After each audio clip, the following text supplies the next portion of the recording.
If you don't ask, you don't get. It's pretty much a standard in life. It doesn't work all the time, of course.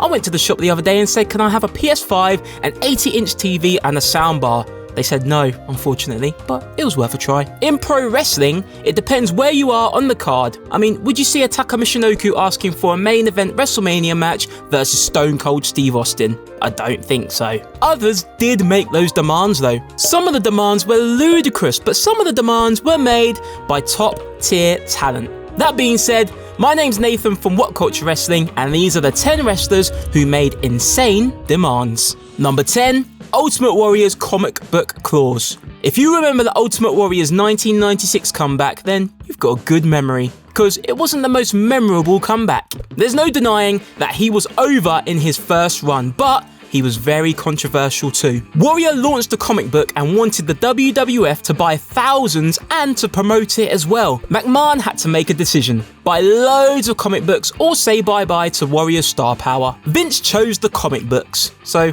I better send those stories I wrote as a 5-year-old to Stanford right now. Number 9. Brock Lesnar's wellness policy exemption. Brock Lesnar is a legit beast, literally. He's a draw, he has star power, and he puts the fans in the seats. This is probably why he got away with the wellness policy. Shortly after UFC 200, Lesnar failed a drugs test for the UFC, and it left fans like myself wondering, well, what's going to happen next? Has it happened yet? Nah. Reasons why? Brock Lesnar and Randy Orton were due to do battle at SummerSlam. Lesnar was technically exempt from it due to being a part-timer, and the wellness policy only applies to full-time wrestlers. So, there you go. That's why Brock Lesnar was exempt from the wellness policy. Number 8. Shawn Michaels demands special security. If you listen to any podcast, stories from former wrestlers and colleagues, anything about Shawn Michaels, they will say Shawn was a difficult person to work with in the 1990s. For me, growing up as a fan, Shawn Michaels was my favourite wrestler, and to be honest, I think everyone can agree that he's one of the best ever to do it in the ring. But he also had that reputation of being very difficult to work with. I mean, look at the infamous match against Vader at SummerSlam 1996. Says it all. It has been said that Shawn Michaels wanted special security leading up to WrestleMania 14. It was also around this time that the company wasn't sure if he would do the job against Stone Cold Steve Austin. Undertaker has even mentioned this on the Stone Cold podcast. He was waiting at Gorilla in case Shawn Michaels didn't do business. I don't know about you, but I couldn't think of anything scarier. Number 7. Kiss Demon's main event run. Here comes WCW. You didn't think they wouldn't make it on this list, did you?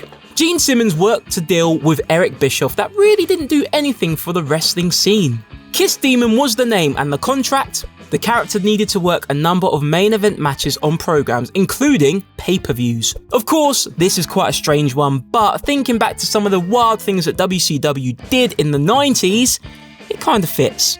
Number 6. Randy Savage looks out for family. In 1994, one of the greatest of all time, Randy Savage, moved to WCW from the WWF. This was during a time when many were jumping over the Halls, the Nashes, the Hogans, the Lugers, and so on. Savage didn't want to be a commentator, he wanted to be wrestling, and he wanted to be making that dollar. But in his deal with WCW, the company had to hire his brother Lanny Poffo as well. Lanny came in at the start of 1995, but they really didn't do anything with him. He sat on the sidelines and collected a paycheck. Fair enough. Think I might ring up the Lakers and tell them that I'm LeBron James's brother. Might get some of that NBA money.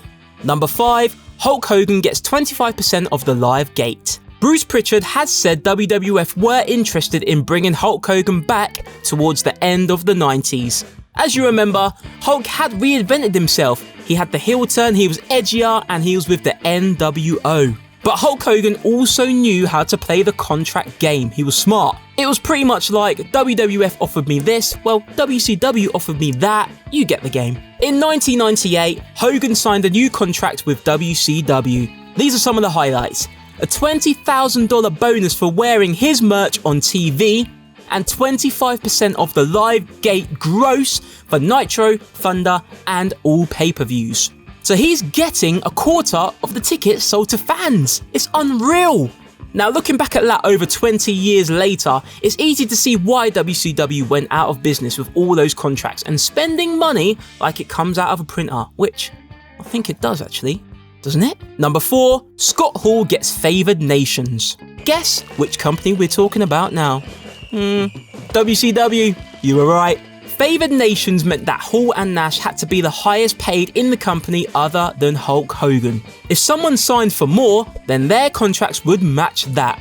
Unbelievable, Jeff. So when Bret Hart turned up in the WCW with a very decent contract, Hall and Nash's contract also got bumped up. Number 3, Bret Hart won't job in Canada. Pro wrestling in 1997 was a game changer. Bret Hart told Vince McMahon that he wouldn't drop the title in Canada before leaving for WCW, and we all know what that led to. Montreal, the Screwjob, Survivor Series. Now, we've all heard the stories over the years, and we've heard from both sides, and this probably could have been featured on an episode of Jerry Springer in the 90s, but surely you can't refuse to lose in your own country, can you? It's like McIntyre never losing in Scotland or the United Kingdom. I don't know. Number 2, China wants Stone Cold money. When China's contract was up for renewal, she believed that she should be getting the same as Stone Cold Steve Austin, who, at the time, was the biggest star in wrestling. And whilst I'm sat here right now in 2020, 2021, he's probably the biggest star of the last 30 years. No one, and absolutely no one, was equal to Stone Cold Steve Austin. The merchandise, the ratings, the tickets. I mean, I could go on and on. There's no denying that China was a star, and deservedly, she is in the Hall of Fame. But no one in the wrestling business at that time should be on Austin money other than Stone Cold Steve Austin. Number 1, Kurt Angle refuses to lose. Angle joined WWE in the late 1990s, and he was a legit athlete. An Olympic gold medalist, which he won with a, say it with me, a broken freaking neck. When he joined, he didn't want to lose on TV at the beginning of his career because he thought it would be unrealistic for someone to beat him. To be fair, at this point, he wasn't very familiar with the pro wrestling way of doing jobs and so on and so on. If it was real life, then yeah, he would be undefeated for years and years. But eventually, Kurt Angle did get the pro wrestling way. And as we can see right now, he's in the Hall of Fame. And looking back on his career, he has gone down as one of the best in-ring talents to ever do it. So there you go, they were the 10 wrestlers who made insane demands. Let me know your thoughts in the comments below. Do you agree with it? Do you disagree with it? Do you think that there's wrestlers out there who should be on this list instead? Let's have a little chat in the comments. Make sure you like, subscribe and share this video as well. Follow What Culture on Twitter at WhatCultureWWE. And I've been Nathan from What Culture Wrestling. Enjoy the rest of your day, and I'll see you soon.